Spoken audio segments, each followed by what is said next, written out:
日本の語ろう。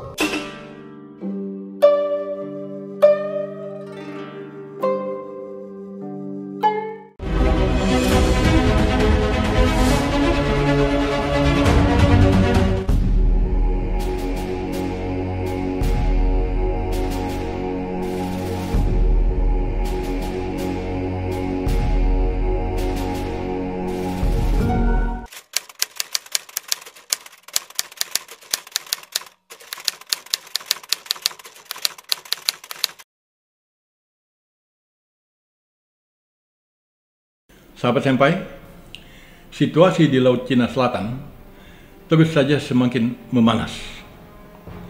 Berbagai negara, kalau kita ungkapkan dalam ungkapan lama, seperti sedang saling mengasah pedang, menyiapkan tombak, panah, dan senjata-senjata lainnya. Indonesia sendiri bahkan dikabarkan telah memesan 8 frigat dari Jepang, yang 4-nya itu akan segera di-deliver pada tahun depan ini. Menyiapkan diri, pertanyaannya itu adalah apakah mereka akan menabuh genderang perang dan kemudian maju ke medan laga? Untuk menjawab pertanyaan ini memang tidak serta-merta dengan mudahnya bisa dijawab begitu saja. Tetapi paling tidak, orang Romawi masa silam telah mengatakan civis pacem para bellum, yaitu jika Anda ingin damai, maka bersiap jugalah untuk berperang.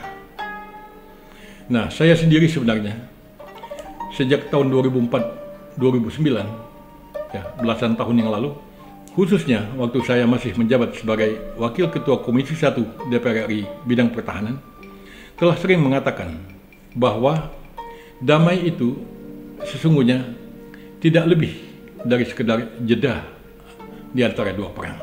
Karena situasi tadi, maka jelas bahwa perang dan damai itu adalah dua hal yang silih berganti di dalam kehidupan manusia di dunia ini. Kalau sekiranya damai itu hanyalah jeda di antara dua perang, maka boleh kita katakan kapan saja pun perang bisa meletus. Damai sebenarnya bukanlah sesuatu yang bersifat given, bukan sesuatu yang inherent, melainkan sesuatu yang diciptakan. Damai dengan kata lain adalah hasil pencapaian oleh manusia. Nah, kalau begitu, jelas bahwa damai adalah sesuatu yang harus dijaga, harus dipelihara. Kita tentu tidak mungkin menjaga situasi damai tadi hanya dengan belas kasihan, dengan tangis, dan dengan air mata, melainkan kita juga harus menjaganya dengan kekuatan senjata. Tidak hanya di masa perang, damai pun juga memerlukan senjata. Saya sudah cukup banyak mencatat, menulis tentang itu di dalam buku ini. Nah, di sini buku agak lama, tahun 2009, tetapi insya Allah isinya masih tetap relevan. Saya ingin menekankan sesuai dengan yang dikatakan tadi, damai bukanlah sesuatu yang jatuh dari langit. Bagaimana Laut Cina Selatan kalau begitu? Tadi saya sudah mengatakan tentang langkah-langkah yang diambil oleh pemerintah Indonesia. Ya, selain membeli frigat dari Jepang, Indonesia pun juga memesan F-15 dari Amerika Serikat. Dan kalau memang ini jadi, maka dalam waktu dekat Indonesia akan menjadi negara kedua di ASEAN itu yang memiliki pesawat tempur secanggih ini. Saya juga mendengar bahwa Indonesia pun juga membentuk Komcat atau Komando Cadangan. Jadi melihat keadaan ini, memang situasi Laut Cina Selatan boleh dikatakan sedang bergolak. Amerika misalnya dikabarkan oleh harian Kompas minggu lalu sedang melakukan perlombaan dengan Tiongkok untuk membangun atau sekurangnya mendapat akses terhadap pangkalan-pangkalan militer di Asia Tenggara. Dengan kata lain, di wilayah kita ini. Dikabarkan bahwa Amerika akan segera membangun 5 pangkalan udara militer di Filipina.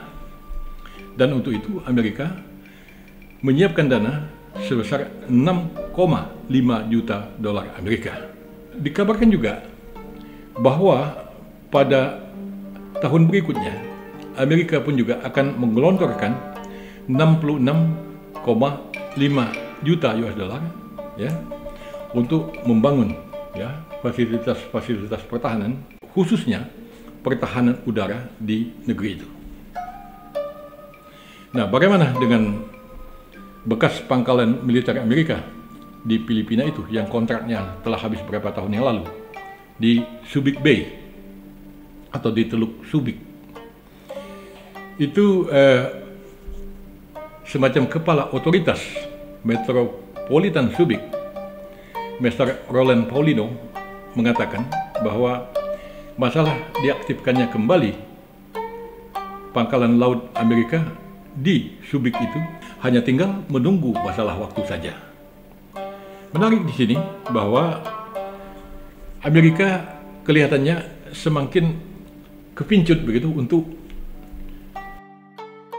kembali ke pangkalan laut mereka di Subic itu. Ini menurut kantor berita Jepang Kyodo terutama sekali dikarenakan ada perusahaan swasta Tiongkok yang datang ke Filipina dan menawar untuk membeli bekas pangkalan militer Amerika tadi yang pada masa sekarang ini dioperasikan sebagai pelabuhan laut untuk keperluan sipil. Amerika pikir, wah ini titik strategis, tidak mungkin akan begitu saja. Maka Amerika pun bersiap-siap kembali untuk mengaktifkan pangkalan militer yang pernah mereka tinggalkan itu. Lalu Tiongkok sendiri dikabarkan berusaha untuk mendapat akses terhadap pangkalan udara militer di Siem Reap di Kamboja. Tiongkok memang mengatakan ya tidak sampai ingin menguasai atau mengoperasikan secara penuh pangkalan militer itu, tetapi setidaknya mereka mempunyai akses untuk dapat menggunakannya apabila diperlukan. Nah, jadi kita lihat bahwa memang situasi di kawasan Asia Tenggara dan Laut Cina Selatan memang makin hari makin saja bergolak. Kita lihat juga bahwa Jepang pun ternyata juga tidak ingin ketinggalan. Jepang pada saat ini dikabarkan sedang memodifikasi dan mengembangkan rudal jelajah mereka, yaitu dikatakan rudal tipe 12, dari jarak jelajah sepanjang 200 km menjadi 1.200 km. Berarti Jepang berpikir ini untuk mencapai jangkauan yang jauh. Ya tentu tidak sepenuhnya ini khusus dalam konteks dengan China, karena kita tahu bahwa Jepang pun juga sesungguhnya ya memiliki persepsi ancaman dari utara, khususnya Korea Utara. Karena merasa tidak cukup waktu bagi Jepang untuk katakanlah memodif ini sementara situasi semakin mendesak, maka Jepang dikabarkan akan memborong rudal Tomahawk buatan Amerika. Ini luar biasa ya. Mereka merasa tidak cukup waktu untuk menunggu katakanlah modifikasi tadi. Maka dari itu sementara waktu kita beli saja Tomahawk dari Amerika Serikat. Ini hal yang luar biasa karena rudal itu selain Amerika sendiri hanya Inggris satu-satunya negara bukan Amerika yang memiliki rudal Tomahawk tersebut. Dalam waktu dekat Jepang ternyata juga akan memiliki rudal tersebut.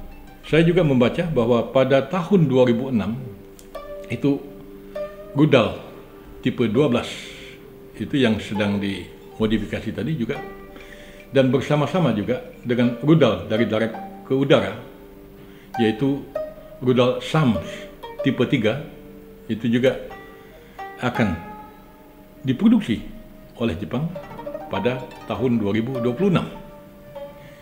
Nah, dikatakan Jepang akan melakukan produksi massal terhadap SAM tadi dan tidak tertutup kemungkinan bahwa rudal itu pun juga akan dipasarkan ke negara-negara ASEAN. Kembali ke sikap Indonesia yang tadi membeli frigat dari Jepang sebanyak 8 biji, 4-nya segera dideliver tahun depan, 4-nya lagi akan dibuat di PT PAL, dan juga rencana pembelian F-15, dan juga tadi pembentukan pasukan cadangan, dan juga sebenarnya pembuatan kapal-kapal patroli ya dalam skala yang lebih kecil untuk patroli di Laut Cina Selatan itu tampak dengan serius dilakukan oleh pemerintah Indonesia. Maka pertanyaannya itu adalah, apakah langkah pemerintah Indonesia ini ditujukan untuk menjawab keangkuhan Tiongkok di Laut Cina Selatan? Secara lebih khusus lagi adalah di perairan kita sendiri, yaitu di sekitar Natuna dan Arafura. Sebelum menjawab pertanyaan tadi, saya rasa ideal bagi kita untuk melihat terlebih dahulu apa yang dilakukan oleh Tiongkok di Laut Cina Selatan, dan bahkan juga skala yang lebih besar lagi yang merupakan langkah-langkah Tiongkok di belahan bumi ini. Kita akan mulai dari globalnya dulu, nanti kita akan balik ke Laut Cina Selatan. Dalam konteks global ini, pantas dicatat bahwa pada tahun 2013 yang lalu, pemimpin Cina Xi Jinping telah mengumumkan sebuah konsep atau menginisiasi sebuah konsep yang disebut sebagai obor. Jadi obor itu dalam bahasa kita itu obor, ya, api suar. Nah, tetapi secara kebetulan obor yang dimaksud sini adalah singkatan dari One Belt, One Road. Tiongkok dengan kata lain ingin membangun jalur sutra yang baru. Jadi bagaikan obor di dalam bahasa Indonesia tadi, nyala api yang dinyalakan oleh Tiongkok itu tampak memang seperti terus berkobar ke titik-titik yang lain ya di belahan bumi ini. Dikatakan bahwa Tiongkok itu ingin membuat jalur sutra yang akan mempersatukan Eurasia, Eropa, dan Asia.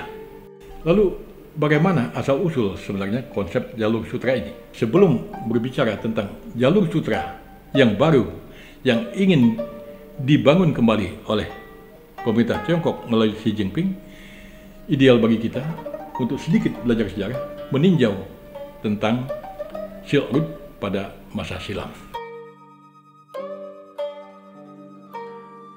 Menurut asal-usulnya, pada masa silam, Silk Road itu adalah jalur perdagangan dan sekaligus juga merupakan pertemuan antara dua peradaban besar dunia, yaitu Romawi dan Tiongkok di masa silam. Seperti terlihat dalam peta yang diinsert di sini, tampak bahwa di ujung sebelah barat dari peta Silk Road pada masa silam itu, ujung sebelah barat itu mencapai Anatolia, yaitu wilayah Romawi. Bagaimana ceritanya lebih lanjut tentang Silk Road di masa lalu itu? Ya, ada kabar baik, ada kabar buruknya juga. Kabar baiknya adalah bahwa melalui jalur sepanjang 6.400 km itu, barang-barang seperti sutra dan tembikar dari timur alias dari Tiongkok masuk ke Eropa melalui Romawi, dan kemudian barang-barang seperti emas, perak, dan lain-lain masuk ke timur, yaitu masuk ke wilayah Tiongkok. Ada lagi kabar baik lainnya, bahwa di antara pertukaran budaya, selain pertukaran barang-barang dagangan, juga adalah bahwa agama Nasrani, khususnya sekte Nostaria, dan juga agama Buddha dari India, masuk ke Tiongkok adalah melalui jalur sutra di masa silam itu. Tak hanya itu, Islam pun juga menempuh jalur yang sama untuk mencapai Tiongkok itu. Di Tiongkok, khususnya di Guangzhou, yang dikenal dengan nama Masjid Sa'ad bin Abi Waqqas, ya, yang terletak di Guangzhou. Alhamdulillah, saya pun juga sempat ke sana menjelang masa-masa awal munculnya wabah corona kemarin itu. Kabar bagusnya. Kabar buruknya adalah setelah kekuatan Romawi mengalami penurunan, itu jalur sutra itu justru digunakan oleh tentara Mongol, ya, tentara Genghis Khan, untuk menyerang Eropa. Jadi saya beberapa tahun yang lalu pernah sampai di Roma sana, dan itu ada salah satu bangunan masa silam yang pecah. Itu karena bekas dihajar oleh tentara Genghis Khan itu. Begitu kabarnya. Nah, ada lagi satu kabar buruk yang lain, yaitu melalui jalur sutra itulah, ya, sebuah wabah besar yang dikenal dengan Black Death atau wabah hitam masuk ke Eropa. Black Death itu boleh dikatakan adalah sebuah musibah sampar, barangkali mirip dengan corona sekarang ini walaupun skalanya jauh lebih besar. Menurut catatan harian Kompas pada tanggal 30 Juli yang baru lalu, itu Black Death itu menewaskan 75 sampai 200 juta jiwa manusia di dunia ini. Lalu bagaimana dengan Eropa? Eropa, kembali menurut Kompas tadi, itu kehilangan antara 25 sampai 50 juta jiwa, yang notabene merupakan 60% dari jumlah penduduk Eropa pada masa itu. Dari jalur sutra itulah 60% dari penduduk Eropa pada masa itu meninggal dunia. Itu kisah masa silam. Lalu bagaimana kisah di masa sekarang?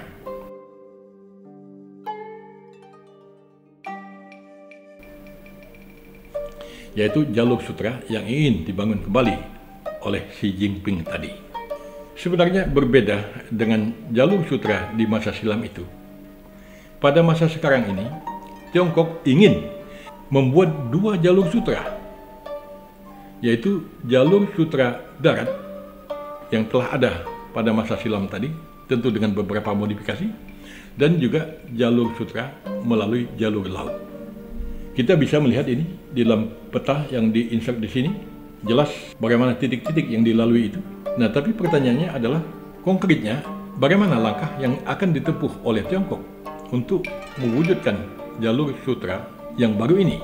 Kalau kita bicara tentang jalur sutra di darat, yaitu penghidupan jalur sutra masa lalu tadi, itu tampak bahwa Tiongkok melakukannya dengan cara membangun pipa-pipa minyak dan gas bumi, ya, yang tentu saja ujungnya itu berada di Tiongkok itu sendiri, sehingga mereka mudah dapat memperoleh suplai energi atau bahan bakar. Lalu apa lagi? Tiongkok juga dikabarkan membangun jalur kereta api, kemudian juga jalan darat, dan sejumlah proyek-proyek infrastruktur lainnya. Titik awal jalur sutra baru ini itu berada di sebuah lokasi di Cina itu, atau di Tiongkok itu, yang disebut sebagai Xi'an, ya, yang terletak di sentral Tiongkok. Lalu dari titik tadi itu berlanjut ke Asia Tengah, lalu juga ke Moskow, Rotterdam, dan Venesia. Jadi ini luar biasa, kembali menjangkau Eropa. Moskow pun dilewati, Rotterdam kita tahu itu negeri Belanda, itu sampai ke sana, dan bahkan seperti dikatakan tadi juga sampai ke Venesia. Lalu kalau dilihat secara lebih detail, jalur sutra itu tidak hanya itu saja, melainkan juga ada koridor-koridor lain yang dibangun, yang pada intinya menghubungkan Tiongkok dengan negara-negara lain. Nah, itu antara lain adalah Asia Tengah dan Asia Barat, semenanjung Indochina, Pakistan, India, Bangladesh, dan juga Myanmar. Jadi ini memang sebuah mega project yang ingin dibangun oleh Tiongkok itu. Kita mungkin akan bertanya, seberapa besar proyek Silk Route baru itu atau proyek obor tadi?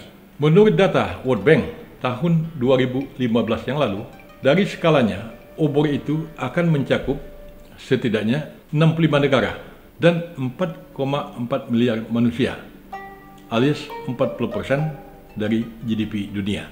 Jadi ini memang merupakan sebuah mega project yang boleh dikatakan luar biasa. Segi dananya bagaimana? Tiongkok dikabarkan menyiapkan 40 miliar dolar untuk proyek obor ini. Tapi tidak hanya berhenti di situ saja. Dari Asia Investment Infrastructure Bank milik Tiongkok, itu juga ada dana sebanyak 100 miliar dolar yang siap digelontorkan untuk proyek obor atau proyek Silk Road baru ini. Masih ada lagi, yaitu dari China Development Bank, ada dana yang lebih besar lagi, sebesar 900 miliar dolar yang juga untuk proyek obor ini. Ini data dari World Bank, dari Bank Dunia. Lalu kalau dilihat dari proyek-proyeknya, itu proyek obor itu akan terdiri dari sekitar 900 proyek di 60 negara. Kembali ke masalah dana, majalah The Economist menyebut bahwa pemerintah Cina menyiapkan dana sebesar 1 triliun dolar untuk membiayai proyek obor atau proyek New Silk Road ini. Sebenarnya menginisiasi dan bahkan merealisasi proyek obor adalah hak Tiongkok, bahkan hak semua negara. Hanya saja ada kecurigaan bahwa langkah ini merupakan langkah Tiongkok untuk menguasai dunia. Jika begitu masalahnya, maka dapat dikatakan ya ini persoalan antara negara-negara besar lah, antara Amerika dan para sekutunya berhadapan dengan Tiongkok. Ya, tetapi ada lagi dugaan lain yang membuat orang merasa cemas, yaitu bahwa ini adalah langkah baru Tiongkok untuk melakukan sebuah penjajahan dengan gaya baru. Saya tidak tahu, mungkin ini sebuah pandangan yang bias, yang didasari oleh prasangka etnis misalnya. Dulu di masa silam ada istilah di Yellow Peril, ya, bahaya kuning, yang ditujukan pada Tiongkok dan juga Jepang dan bangsa-bangsa Asia Timur lainnya. Apakah ini bias pandangan atau tidak, kita tidak berbicara sampai ke sana. Tetapi yang jelas bahwa ada kecurigaan ini, proyek obor ini merupakan strategi Tiongkok untuk melakukan penjajahan gaya baru. Lalu bagaimana caranya? Dikatakan bahwa caranya itu adalah melalui pinjaman-pinjaman yang dilakukan oleh Tiongkok, terutama sekali dengan cara membangun mega project di negara-negara yang menjadi target sasaran mereka. Untuk ini dikatakan bahwa China itu melakukan diplomasi yang disebut sebagai diplomasi jerat hutang atau debt trap diplomacy. Nah, caranya bagaimana? Tiongkok meminjamkan dana ke negara yang dia tuju melalui pembangunan infrastruktur dan terutama sekali pelabuhan, karena itu terkait dengan tadi membangun titik-titik jalur sutra via laut itu, tentu juga di darat pun mungkin juga begitu. Nah, melalui pinjaman itu, apabila terjadi bahwa negara peminjam tadi tidak sanggup membayar hutangnya, maka fasilitas tadi akan diambil alih atau setidaknya sampai masa tertentu dikuasai oleh Tiongkok. Contoh yang amat populer tentang ini adalah kisah pelabuhan laut di Sri Lanka, yaitu pelabuhan laut Hambantota namanya. Jadi itu pelabuhan laut dibangun dengan dana pinjaman dari Tiongkok dalam konteks proyek obor atau Silk Road tadi.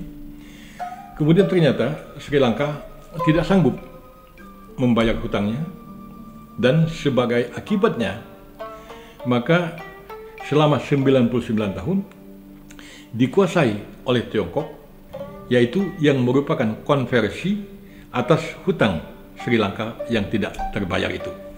Ada kekhawatiran semacam itu bahwa Tiongkok melakukan diplomasi jerat hutang. Nah, sejauh mana ini benar atau tidaknya, itu kita mungkin perlu dalami lebih lanjut lagi. Masalah bantuan atau kerjasama proyek infrastruktur ini dirasakan menjerat dan menjadi beban keuangan negara, bukan hanya terjadi di Sri Lanka, Tetapi negara-negara lain, bahkan termasuk juga Pakistan, itu merasa ragu dan curiga terhadap langkah-langkah yang ditempuh oleh China ini. Mereka menduga ada langkah-langkah terselubung.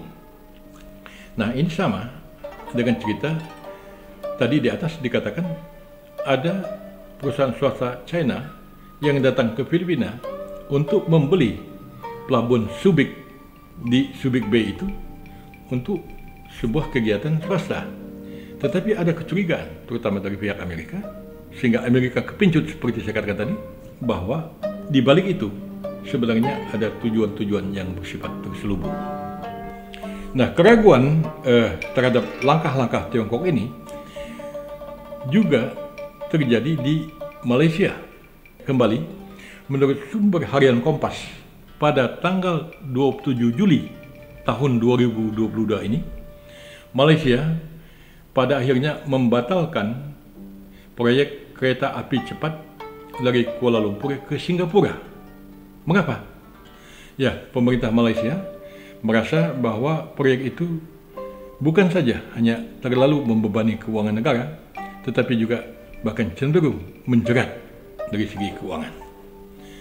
Itu adalah beberapa fakta-fakta yang terjadi dalam konteks Silk Road atau obor yang ingin dilaksanakan oleh pemerintah Tiongkok itu.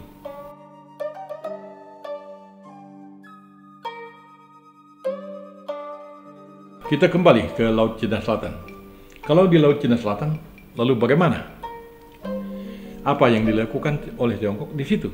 Sebenarnya, kalau yang langsung menyangkut kita sering barangkali membaca di media massa kita bahwa terjadi pencurian ikan yang diduga dilakukan oleh Tiongkok di perairan Natuna dan juga di sekitar Laut Arafura. Kabarnya, Coast Guard Tiongkok mengawal kapal-kapal nelayan mereka itu, dan itu menjadi sesuatu yang menakutkan, mengerikan. Barangkali disitulah maka kita membeli frigat dari Jepang tadi, dan juga membuat frigat-frigat atau kapal-kapal patroli dalam ukuran kecil lainnya. Nah, masalah illegal fishing atau pencurian ikan ini bukan hanya dialami oleh Indonesia, tetapi juga dialami oleh negara-negara ASEAN lainnya. Dan mereka pun mengeluhkan tentang kapal-kapal nelayan yang diduga berasal dari Tiongkok tadi, yang melakukan sepak terjang di perairan mereka alias perairan negara-negara ASEAN. Kita juga mencatat tentang adanya sengketa wilayah, termasuk kita dan beberapa negara ASEAN lainnya terhadap Cina, khususnya di Laut Cina Selatan, yaitu di Spratly. Bahkan Natuna pun, sejauh yang pernah saya baca, itu diklaim oleh Tiongkok sebagai wilayah mereka. Natuna itu dekat sekali di sisi barat Pulau Kalimantan. Tidak hanya masalah perbatasan itu, Tiongkok juga telah sering diberitakan oleh media massa juga membangun pangkalan militer atau landas pacu pesawat tempur di Kepulauan Spratly itu. Terhadap ini, Jepang pun bereaksi keras. Tidak hanya Jepang, Amerika pun juga bergerak. Saya sudah katakan tadi tentang rencana mengaktifkan kembali pangkalan-pangkalan militer Amerika di Filipina. Tetapi di luar itu pun juga kita mencatat misalnya kunjungan Ketua DPR Amerika Nancy Pelosi ke Taiwan misalnya, yang juga membuat situasi di Laut Cina Selatan itu menjadi semakin tegang. Nah, sampai di sini saya telah menjelaskan tentang bagaimana obor dan bagaimana gerakan-gerakan yang dilakukan tak hanya oleh Cina atau Tiongkok, melainkan juga oleh Jepang, Amerika, dan Indonesia. Kita tentu akan menjawab pertanyaan, apakah langkah yang ditempuh oleh Indonesia tadi merupakan langkah untuk menjawab keangkuhan Tiongkok? Kita akan bahas masalah ini di dalam tayangan berikutnya. Semoga bermanfaat bagi kita semua.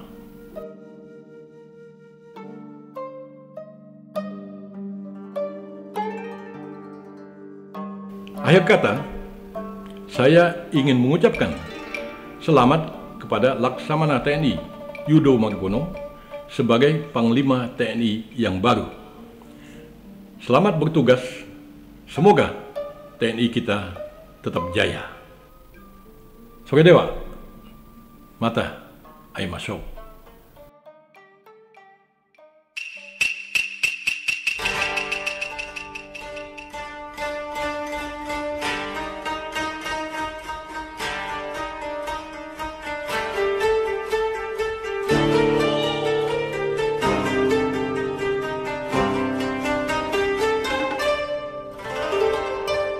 Nihon no Kataro!